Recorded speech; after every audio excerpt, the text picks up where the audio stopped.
morning. It's 5 a.m. in New York, 10 a.m. in London. I'm Matt Miller in for Vonnie Quinn with your Bloomberg Brief. Let's get you set up for the day. President Trump vows to keep U.S. troops in the Persian Gulf as the Strait of Hormuz remains largely blocked and the ceasefire remains fragile. As Israeli strikes continue in Lebanon, U.S. Vice President JD Vance will lead a delegation to Islamabad for direct talks with Iran. The stock rally has stalled as Goldman Sachs says Brent crude will average more than $100 a barrel through 2026 if the strait remains closed for another month. Take a look at what's going on with futures after a 2.5% gain in the cash trade yesterday. We're now off just about 0.4% on the benchmark index. NASDAQ futures down the same, and the small caps down a little bit more right now. Take a look at what's going on with treasuries as well. A lot more movement in Europe than we have here. The 2-year yield staying put at 3.78. The 10-year yield not moving at all at 4.29, and the 30-year yield at 4.88. But it's really crude that is, as usual, the most interesting here. We are starting to see a bounce back for Brent, 98.17. NYMEX crude at 97.92. And these bounces come after the biggest drops that we've seen since 2020. So yesterday was quite a big move, obviously, for Brent. Let's get a look at some of the single stock stories this morning. For that, we go out to London and Chloe Melee. Chloe? Good morning, Matt. What we're seeing today is very much a reversal of what we saw yesterday, the big moves that we saw yesterday with oil and oil companies tumbling because of the ceasefire. But now we have got essentially questions around the fragility of this ceasefire, and the Strait of Hormuz also remains largely closed, as you mentioned. And so we are seeing this lead to a rebound in oil, and therefore a rebound in those oil companies as well. They are very much in the green today compared to the tough day that they had yesterday. Another sector that is very much going into the opposite direction from what it did yesterday is the tech sector. We've seen the likes of Micron and Nvidia moving higher because of the optimism around the ceasefire. Now we are seeing some of that optimism fade and raising some fresh questions around the impact of those higher energy prices on the AI sector. And so we are seeing now very much red across the board for that tech sector. And finally, moving on to Marvell Technology, which just got upgraded to a buy rating by Barclays analysts. They said that the company will be able to very much capitalize on the growing demand for optical products. And so this is leading the company higher in pre-market trading this morning, extending what's already been a very good start to the year for that company. Yeah, that's right. Marvell now up 35% year to date. Chloe, thanks very much for that. Coming up in this hour, Nadia Martin Wiggin of Svelland Capital on the oil market. And later in the hour, Max Kettner joins us from HSBC. But our top story, President Trump is vowing to keep U.S. troops in the Persian Gulf ahead of talks with Iran, posting on Truth Social all U.S. ships, aircraft, and military personnel with additional ammunition, weaponry, and anything else that is appropriate and necessary until such time as the real agreement reached is fully complied with. Let's get to our team coverage with Bloomberg's Jumana Bersetchi in Dubai, our Washington Deputy Bureau Chief Laura Davison. Jumana, let me first ask you about this fragile ceasefire. I know that we continue to see projectiles lobbed back and forth in the Gulf. How does it look this morning? Yeah, well, it's tenuous. I would say that. But in terms of the intensity of the projectiles, things have actually calmed down overnight. Yesterday it was very busy, though. More than a dozen missiles intercepted over here in the UAE, which is where I am. More drones reported intercepted over Saudi Arabia, Kuwait as well. And then also Iran reporting that they, too, had received an incoming attack on a refinery in the early hours of the morning. So there were still a bunch of two-way attacks going throughout the course of the day. Overnight, though, the intensity has calmed down. But I will say, though, the major front that has opened up in the last 24 hours is Lebanon. And you will recall that a few hours after both Iran and U.S. announced that they had gone into this 2-week ceasefire, the Israeli prime minister said that Lebanon, as far as they're concerned, was not included in the broader regional deal. And what ensued yesterday afternoon was Israel's heaviest day of airstrikes yet on Lebanon. 100 strikes in about 10 minutes. The death toll rising above 200. So a very, very bloody day for Lebanon. And then now we're in a situation where Iran are contesting that they may not proceed with negotiations with the U.S. this weekend unless Lebanon is actually included once again in this regional ceasefire, there seems to be a misunderstanding between what the Iranian side thought they had agreed to versus what the White House and Israel are presenting as well. And that is a bridge that needs to be crossed over as we look ahead to these likely negotiations this weekend in Islamabad.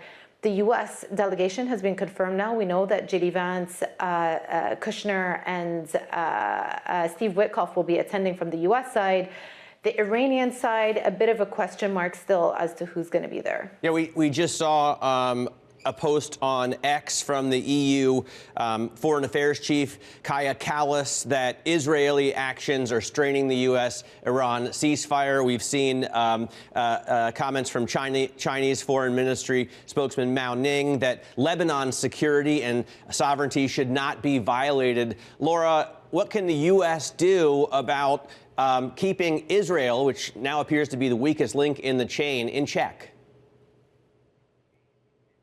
This is a real question. JD Vance, speaking with reporters earlier, said that Israel had agreed to sort of tamp down some of these attacks, but it's clear that there's a little bit of friction in between the U.S. and Israel on exactly what how they're going to proceed. We saw Israel launch its biggest attack in quite some weeks on Lebanon, the Hezbollah specifically, in the past 24 hours. So this is going to be a key friction point. We're also seeing that same kind of friction play out between the U.S. and European allies. Mark Rutte of NATO was at the White House today. Trump fired off a very a negative tweet about NATO and their lack of help in this war. Trump and the White House have asked for European allies to come up with plans to help secure the Strait of Hormuz. They've agreed to do that once fighting has stopped, though it's not clear that fighting has stopped. So this is, again, going to be a swirl of questions as we go into these talks on Saturday. Jumana, what do we know about this 10-point plan that the Iranians have submitted and said, this is what President Trump accepted, and the 15-point plan that President Trump now says is the basis for negotiation? Which is it, or are we looking at both? That's right. So we've got multiple plans being put forward by both sides here as we head into those negotiations. But interestingly enough, the White House have said that the 10-point plan that Iran released overnight yesterday differs from the 10-point plan that President Trump and his team would have had access to when they were thinking about getting the ceasefire across the line. So there's a bit of disparity, once again, as I flagged, between what they say was presented to them versus what Iran presented to the outside world. Now, in terms of what the Iranian side are insisting on, it's pretty much everything that they were insisting on before the nuclear discussions were even taking place. This is prior to the war, including the right to continue maintaining their proxy groups around the region. Of course, that is very pertinent to the discussion that we just had about Lebanon, their funding of Hezbollah in Lebanon. And a new one, and this is a new term that would not have existed before the war, is their right to sovereignty of the Strait of Hormuz and their ability to monitor and control who exactly is capable of passing through. Clearly a non-starter and non-tenable as far as the U.S. and the Gulf nations are concerned as well. And so we're heading into a very pivotal weekend of discussions, but it is fair to say that what Iran are presenting to the world are very maximalist demands and clearly not tenable from the U.S.'s perspective unless they want to offer a lot of concessions to wrap things up quickly. But it is unlikely that the U.S. go down that route insofar as they'll have to match what Iran are putting forward. It's just an unlikely outcome. I mean, so many misunderstandings in an age of Twitter diplomacy are perfectly understandable. Laura, now we know that JD Vance, the U.S. Vice President, is going directly to Pakistan for talks face-to-face with the Iranians. How soon can this start, and how long are we expecting them to last? Well, the meetings will start on Saturday morning in Islamabad, but unclear at all how long this will take. JD Vance is a novice when it comes to diplomacy. He has only been, in the White House for a year. Before that, he was a U.S. senator, and before that, in Ohio. So this is, going to be a real moment on the stage for him to shine. One, representing Trump and the Trump administration, but two, this is in the back of his mind too is also 2028 and the political considerations about a presidential election Vance has been the most skeptical in the Trump administration about this war from the start. And so that's one of the reasons they put him forward, because he is a more a friendly face in that regard to the Iranians. But if these negotiations go sideways, this also has a lot of ramifications for Vance, who's only in his 40s, for his political future. So high stakes, and these could last quite some time. All right, Laura Davison and Jumana Bersetchi, really appreciate your team coverage. Let's get to the other top stories trending on the terminal this morning. Anthropic completes its tender offers. Employees sold some equity to investors as part of a secondary share sale, but some investors weren't able to pick up as many shares because of the limited number that employees were willing to unload. That makes sense. Anthropic is expected to go public as soon as this year. And PIMCO is looking to sell parts of the $14 billion of debt financing it's providing for an Oracle data center in Michigan. PIMCO is anchoring the financing, which is being led by Bank America, and it is expected to close on April 17th, according to the terms. Lufthansa is expected to face a cabin crew strike at German airports on Friday, disrupting travel for people coming back from Easter holidays. The strike follows months of stalled negotiations over a new collective labor agreement. The Germany-based airline faced pilot strikes just last month. Coming up, we speak to Nadia Wiggin of Svelland Capital on the big moves in the oil market. This is Bloomberg.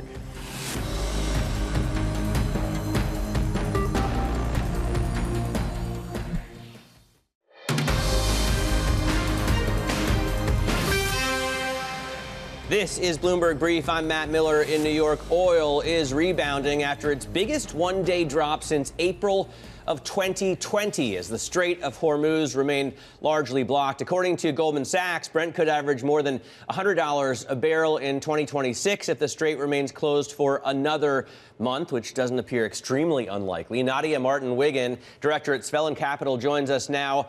Nadia, I want to start with the moves yesterday. What do you make of, the biggest drop since COVID? It seems like this market is willing to put a lot of faith into a very fragile ceasefire. In terms of the physical market, that move was enormous. What we saw with physical market prices is they held up, and they only reflected that $20 drop that we saw in futures prices, but the differentials moved higher. The backwardation on the weekly level moved steeper. But what it suggests is that there was a lot of hot money in this market. There was a lot of expectation that this was not going to be over, and the market was really blindsided by this sudden fragile ceasefire, which looks all the more fragile. And we definitely don't see more oil production coming online yet. We don't see more oil flowing. And we definitely see that the market desperately needs U.S. oil. And this is why WTI in particular is strengthening. I see. So, yeah, we get a lot of talk in this country about how insulated we are from the oil going through the Strait of Hormuz. We don't need that energy, and yet we see the price for WTI rising drastically. At one point, a couple of days ago, it was $117 a barrel. The price of gas at the pump is well over $4 a gallon now, which I know to you must seem so trivial, but for Americans, that's a high price. How insulated is the U.S., Nadia? Well, we're insulated in the fact that we have crude in the U.S., but we're still part of a global system. And the critical point is who buys the crude? It's the global refiners. And what we saw since COVID is a massive amount of refinery capacity is shut down in the Atlantic Basin, both in the U.S. and in Europe. We have 2 refineries in California shutting down now. It means that that oil must be exported to create gasoline and diesel, which we need to run through the heartland of America. And this is where it's connected. And that spare refining capacity sits in China, which has an export ban right now on products.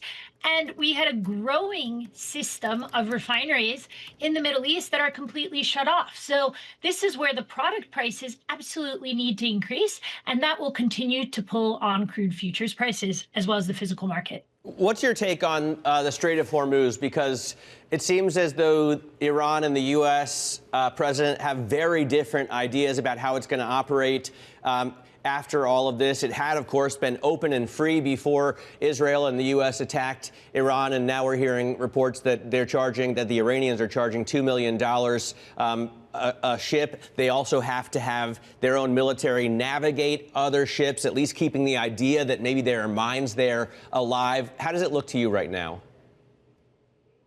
Well, what the Iranians are proposing is a complete change of international maritime norms. It would suggest that straits, be it off of Singapore and Malacca, places like that could be controlled and told by individual countries, which is not how the system is set up.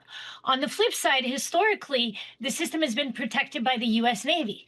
And now the U.S. Navy is showing a lack of willingness to do this on its own. This is why the discussions of having a convoy led by the French is a necessary part. This is the source of the discussions with NATO. But if we were to set that up in the U.S., in the Strait of Hormuz, it would take 5 weeks. So that's already taking us into that month-long scenario that Goldman Sachs is talking about. It is also difficult for companies to actually pay this toll, even if they were willing to do it. It's supposed to be in crypto, via Chinese, Hong Kongese banks, and so forth. And then suddenly you're involved in a sanctioned oil system. So that's very difficult for shipping companies. Finally, we've had since 2022, this growing dark fleet. Then we have the Western fleet, the non-dark fleet, and now we have this kind of semi-dark fleet emerging because the U.S., for example, has removed sanctions off of Russian crude, but Europe has not. And your top value as a ship owner or someone who has access to a ship is having that optionality to flow into any port you want to, where it's the highest bidder or the lowest offer in terms of pricing. So you don't want to mark your ship as semi-dark and not be able to flow into Amsterdam if, let's say, Amsterdam is offering to pay the highest premium for your ship. So this is where it's very complex, very expensive, and shipping rates are flying right now as a result. We saw the price for dated Brent jump to $144 a couple days ago, the highest price in recorded history. We're back down, I think, just under 100. But how does the oil price look? Dated Brent's at 124. It only came down the $20 that the futures price came down. It actually strengthened yesterday. All right, so that's the physical. That's the physical delivery market, which is somehow, to me, a bit more opaque, I guess. What's your take on Goldman's call that oil, and they're looking at futures, obviously, on Brent, stays above 100 or around there on average throughout the rest of the year if the strait remains blocked? Well, average prices are very complicated. Right now, we definitely see that the oil price should be much higher than it is. When we look into the end of the year, it depends, how is this resolved? Do we get an actual peace where things are open up and then Iranian oil is no longer sanctioned and it's part of the normal world because we have a complete success from what were the most hawkish players in the U.S. That could bring down prices quite a lot. And that's where I think a lot of people got caught out, expecting that this would be that Venezuela case. That can still happen by the year end. But right now we have 13 million barrels per day of oil stuck in the Strait of Hormuz. We've lost 1 million barrels per day of production in Russia because of attacks on various infrastructure, refineries. So we're extremely far away from any kind of release. So I would say in the near term, pricing for the second quarter should be very high. We need to run refineries at max runs so that we can have enough fuel, meaning diesel, gasoline, and jet fuel, to actually operate throughout the summer. We could end up with the COVID situation on top of what has been a supply shock, in which case prices will be much, much higher than they even are now. Nadia, great to get your intel. Really appreciate you joining us. Nadia Martin-Wiggin there of Svelland Capital talking to us about oil and the Strait of Hormuz. Coming up, a look at what else is making headlines in your front page news next. This is Bloomberg.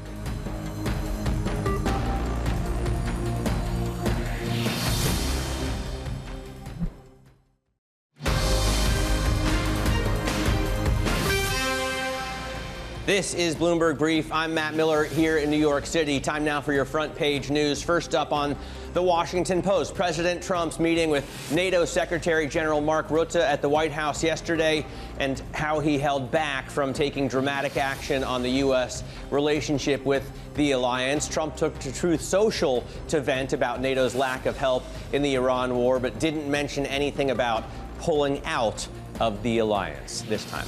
Next up, the Wall Street Journal reporting that Disney is preparing for layoffs just weeks after the CEO, Josh Tomorrow, took to the helm. The company is planning to eliminate as many as 1,000 positions in the coming weeks. The cuts will mostly affect its consolidated marketing department. And on the Financial Times, investors are looking to pull more than $20 billion from private credit funds in the first quarter. The withdrawals reflect intensifying concerns over private credit lending amidst AI advances as the largest private credit companies curb redemption requests. In terms of markets, we're preparing for a lower open as oil bounces back. You can see here Brent crude, the front month contract at 97.82. NYMEX crude, WTI trading for 97.53, and gold rising a little bit again at 47.32. Futures are lower on the S&P, but the dollar is gaining a little bit of strength as the 10-year yield comes down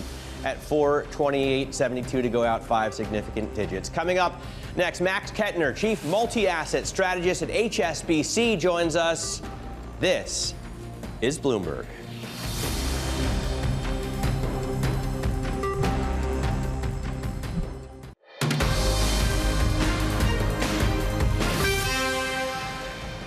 It is 5:30 a.m. in New York City, 10:30 a.m. in London. Good morning. I'm Matt Miller in for Bonnie Quinn with your Bloomberg Brief. Let's get you set up for the day. President Trump vows to keep U.S. troops in the Persian Gulf as the Strait of Hormuz remains blocked and the ceasefire is fragile. Israeli strikes continue in Lebanon. U.S. Vice President JD Vance will lead a delegation to Islamabad for direct talks with Iran, and that will be one of the main talking points. The stock rally has stalled. Goldman Sachs says Brent crude will average more than $100 through 2026 if the strait remains closed for another month. Let's take a look at how this is all playing out in asset prices. You can see that futures a little bit weaker yesterday after a big rally in the cash trade. Yesterday we were up 2.5% on the S&P. The NASDAQ also down in futures, and Russell futures are off 0.6%. In terms of what's going on with Brent crude, well, here's the Treasury picture. Everything's unchanged. Let's go straight to the Brent crude board because that's all you care about. Big jumps or decent jumps, I should say, today after the biggest drops yesterday since April of 2020, which was right after COVID. Let's always have a Brent crude board. As long as Brent crude is the main talking point, it should be loaded in there. Let's get to the individual stocks we're watching. For that, we go to Chloe Melee in London. Chloe? Good morning, Matt. Oil companies are back in the green today after yesterday's very tough trading session. We've got Iran saying that the ceasefire terms have been violated and the Strait of Hormuz also remains largely closed. And so this is raising questions around the fragility of the ceasefire, and that is leading to a rebound in oil prices and therefore also as well a rebound in those oil companies. So we have got green across the screen there for that sector. Moving on to another sector that's moving in the opposite direction that it did yesterday, and that's the tech sector, with the likes of Nvidia and Micron having really benefited from this optimism yesterday around a ceasefire. But now the optimism is fading, and therefore we have now fresh concerns around the impact of higher energy prices on that AI sector, and therefore we are seeing a lot of weakness in that sector this morning. And finally, Instacart is moving higher after being upgraded by Raymond James. So the analysts have said that the grocery market is an underpenetrated e-commerce segment, and therefore it would really benefit from the rise of agentic AI shopping experiences. And therefore we are up about 1.6% for Instacart on the back of that upgrade. All right, Chloe, thanks very much. Chloe Melee looking at some of the single stock stories. Let's get over to Max Kettner right now. Also in London, he is Chief Multi-Asset Strategist at HSBC. And Max, of course, oil is the most important asset to be looking at right now. We're seeing a little bit of a bounce back, but we saw a massive drop yesterday in NYMEX from $117 down to $91 a barrel. Do you think traders got a little bit over-optimistic about the ceasefire? I don't think so. I think particularly when we look at the equity market and the equity market relationship with oil prices, I think that makes perfectly sense to me, because at the end of the day, what we are trading and what we're doing in financial markets is we don't really care about the level of activity. We don't really care about the level of things, right? Think 6 years ago, COVID. by the time mobility indices, by the time, things like restaurant bookings, all these fancy high frequency data that we were looking at back then, by the time they were back to the pre-COVID levels, the January, February 2020 levels, that took about a year and a half. That was only about late summer 2020. But by the time the S&P was already almost 50% higher than it was in January and February 2020. Why? Because the moment the market sniffed that actually it's getting less bad in March, end of March 2020, April 2020, that positive rate of change from going catastrophic to actually it's only catastrophic now. It's only going to be, the rate of change is already starting to be a little bit positive. So it's less bad.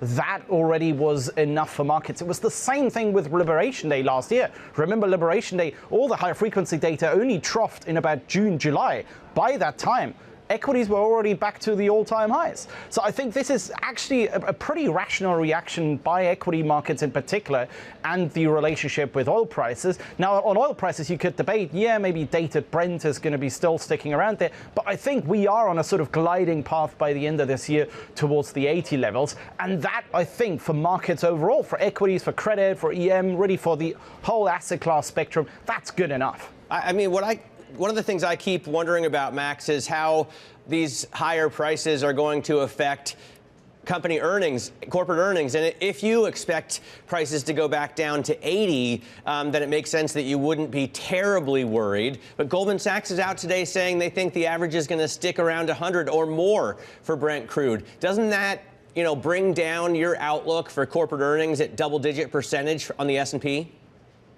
Yeah, I think if you had an outlook of above $100 on average, I think that would probably change the calculus a bit, because that would probably mean the one-year CPI, what we've got right now, the sort of 320 level on the one-year CPI swap, that was sort of the peak level. At the end of the day, if oil goes back to the $80, $90 levels, then probably headline CPI is going to be a touch below 3% for this year in the US. You could actually make the argument for that being actually positive for earnings, because remember, earnings are a nominal number. And with inflation going up, that actually is therefore actually a positive, that oil prices are a little bit higher, inflation a bit higher, and therefore that would aid nominal earnings overall. So I wouldn't be too concerned about that, number one, from the energy side. Number two, if you look at US earnings in particular, what matters much more is the AI cycle, is the tech cycle. Remember, in the S&P nowadays, you've got almost 50%, almost half of market cap is directly related to AI right now. There, it doesn't really matter that much whether the oil price average is going to be 80, 85 or 100, right? What matters more is the outlook around AI capex, around AI funding. What matters is what have AI valuations done in the last couple of weeks. And in fact, when you look over the last couple of weeks, AI earnings expectations, tech earnings expectations have gone up. Tech valuations have come down, crashing down really, almost to the lowest level in 10 years relative to the broader market. So from that standpoint, I think energy, we're maybe talking a little bit too much about that. It might matter for rates, it might matter for the economy overall. For earnings, particularly for S&P earnings, I don't think it matters that much. Is the AI spend as important for European stocks, Max, as it is for the U.S.? I note that the S&P right now, it's only down 0.9% year to date, but it's red, right? And if you look at the FTSE, it's up 6.5% year to date. If you look at the IBEX in Madrid, it's up 4.5% year to date. The same is true for the FTSE MIB in Italy. In fact, among the major European indexes, only the DAX and the Swiss market are down.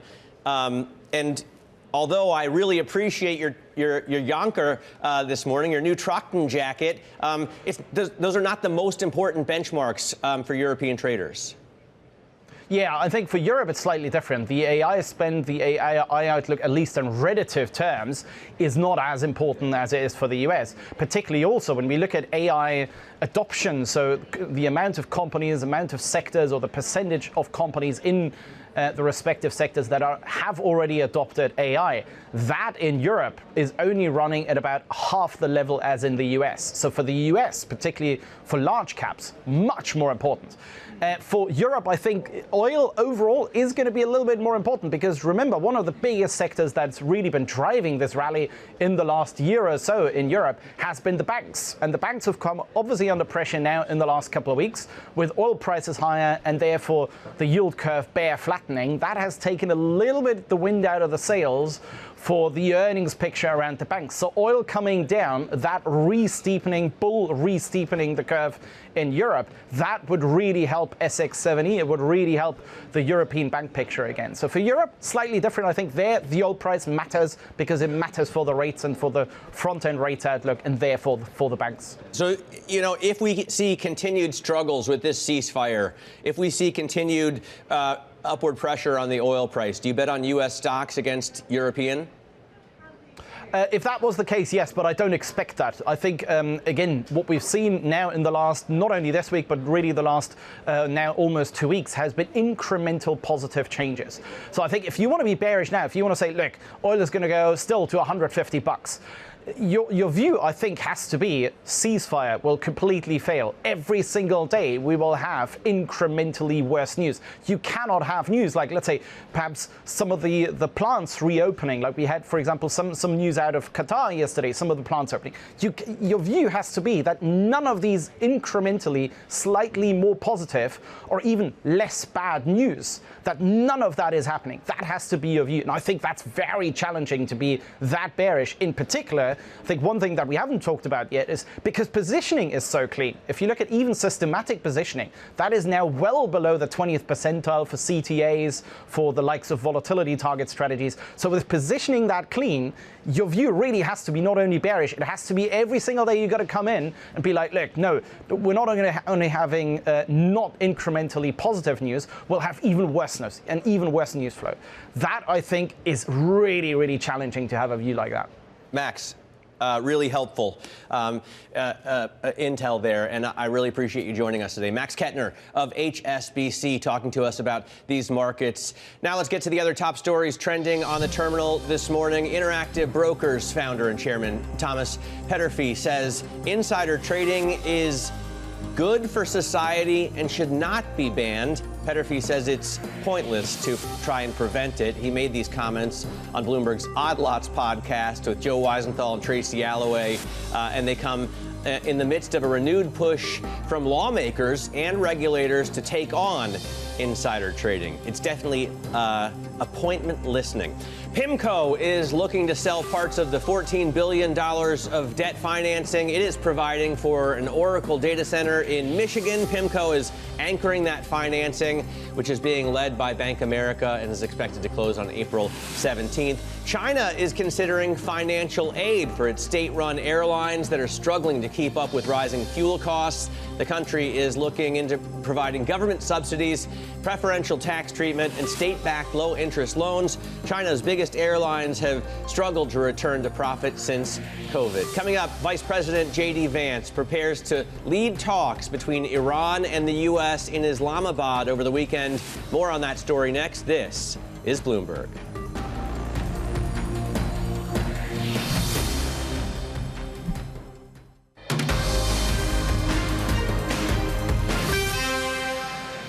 No ceasefire ever goes without a little bit of choppiness. What we have been very clear about is that we want to stop the bombing. We want our allies to stop the bombing, and we want the Iranians to do the same thing. We're seeing evidence that things are going in the right direction, but it's going to take a little time. The White House says the U.S. would hold direct talks with Iran, and Vice President JD Vance will be leading the delegation to Islamabad. This comes as both sides are accusing each other of violating the truce that was announced. Joining us now is Bloomberg Government's Mika Solner. Mika, what is the fundamental disagreement? Is it on whether or not Lebanon was included in the ceasefire? Yeah, that is the main crux of it. And as we know, this 2-week ceasefire is extremely fragile, and the world is watching here what happens. So there's a lot riding on the vice president's shoulders. I want to remind people that JD Vance is someone that initially has publicly said he opposed military intervention in Iran. So it'll be really interesting to see how he navigates this and how it sets him up for his potential ambitions if he does decide to eventually try and decide to run for president, if he navigates this differently than how President Trump has. So this is a really big test for him, not just for the ongoing future of these peace talks, but also his political future as well. What about the plans that have been presented? You know, Iran said initially that it had a 10-point plan. President Trump had agreed it was a good basis for negotiation. The president, for his part, has always touted a 15-point plan. Are they going off of one or the other? Is it fine to use both? How's that viewed in Washington? Yeah, I mean, White House Press Secretary Caroline Leavitt yesterday has said that, there's the plans essentially in flux and that there's been plans that have been reported that, were not supported by the U.S. So there's a lot of confusing messaging coming out of the White House. I think a lot of it is still being worked out. But, as you mentioned, a lot of it is going to come down to whether or not, Lebanon is going to be part of these negotiations, as well as, other areas. I know that the president's initial asks was obviously reopening the Strait of Hormuz, which, there's going to be more questions on that, as well as the U.S. tries to get other countries to continue the operation there. So that's really the heart of the negotiation. But we're going to see what else comes out of it soon. How is this all playing out with voters, Mika? Because as you pointed out, J.D. Vance was solidly against military intervention in Iran. Pete Hegseth also had said that it doesn't make sense for the U.S. to get involved in things like this anymore. He was a recovering neocon. Now I guess he's a full-fledged neocon. President Trump made campaign promises that we would spend money and focus our attention on domestic matters rather than getting into foreign wars. So it seems as if the administration is going the other way to what it told voters before the election. Absolutely, and we've seen huge splits in this within the conservative movement at large. We've seen prominent figures such as former Rep. Marjorie Taylor Greene, who had other issues with the president before she fell out with him, but members of Congress like Thomas Massey, and we're even seeing this kind of trickle down to more rank-and-file Republicans who are elected, as well as other voices in the conservative movement such as Steve Bannon, Tucker Carlson, really pushing back on what exactly are the U.S. objectives here in Iran, because there has been mixed messaging from the White House, and overall this war is extremely unpopular with the public, especially as it continues to drive up gas prices. I mean, we might see a little bit of relief there, but this is still having huge implications on markets around the world, and ultimately is coming down to people's pocketbooks. So that's going to be the main issue if this continues to be the case. All right. I mean, we currently see gas prices rising, and they haven't fallen for many weeks now. $4.16, I should say. $4.16 a gallon is the average price across the country right now. Mika, thanks so much for joining us. Bloomberg Government's Mika Solner on the current situation in Iran. Oil is rebounding after yesterday posting its biggest drop since COVID in April of 2020. Goldman Sachs, though, says Brent crude will average more than $100 per barrel through 2026 if the strait remains closed for another month. That's a pretty big if. Let's get to Alaric Nightingale. He leads Bloomberg's European oil trading team out of London. Alaric, how do you think this market is set up? I mean, do we expect the strait to be closed for another month when you look at pricing? I think that there's clearly a sense that this isn't going to resolve itself overnight. I wouldn't like to put a time frame on it, really. But, we had the ceasefire.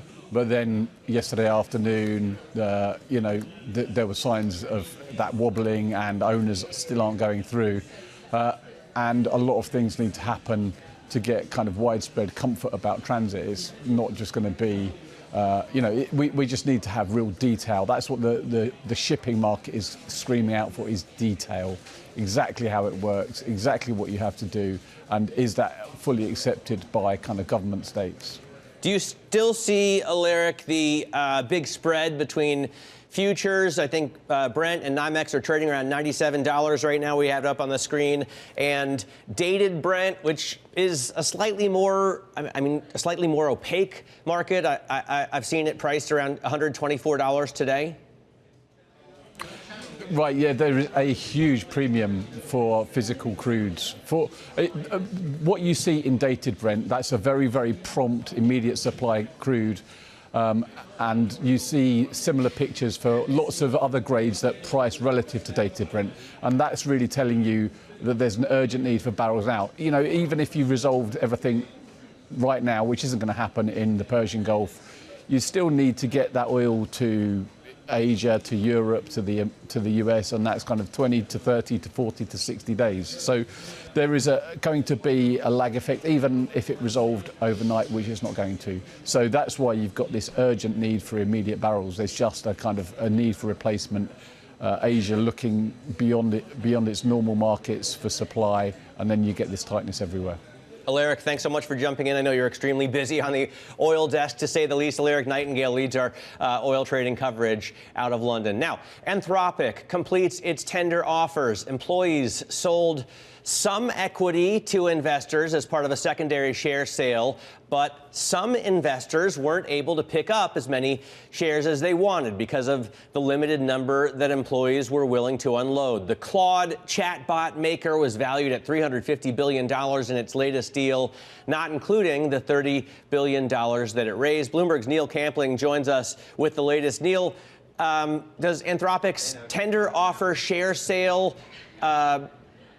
offer any clues into the battle for talent? It does.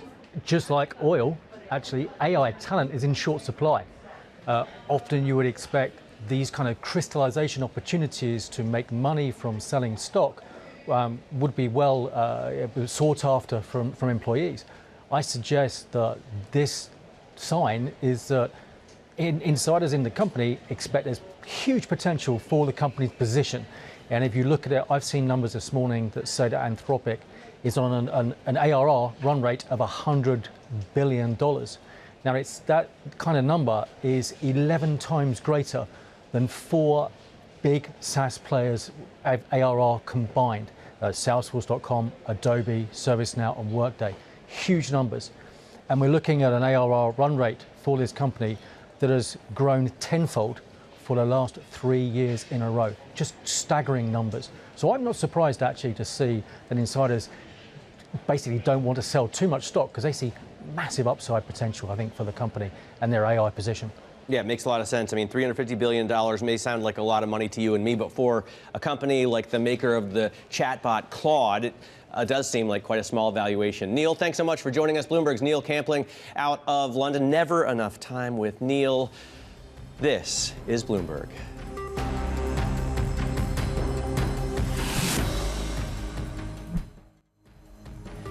Let's get a look now to what's ahead today. We get PCE, personal income, and personal spending numbers all at 8:30 a.m. So some big economic data coming out today, plus U.S. wholesale inventories data at 10 a.m. So it will continue throughout the morning. The U.S. Treasury is auctioning $22 billion of 30-year bonds at 1 p.m. after the 10-year auction yesterday. And if you take a look at what's going on in oil, you see we continue to see climbs on Brent more than 3%, and NYMEX as well after the big drops that we saw yesterday.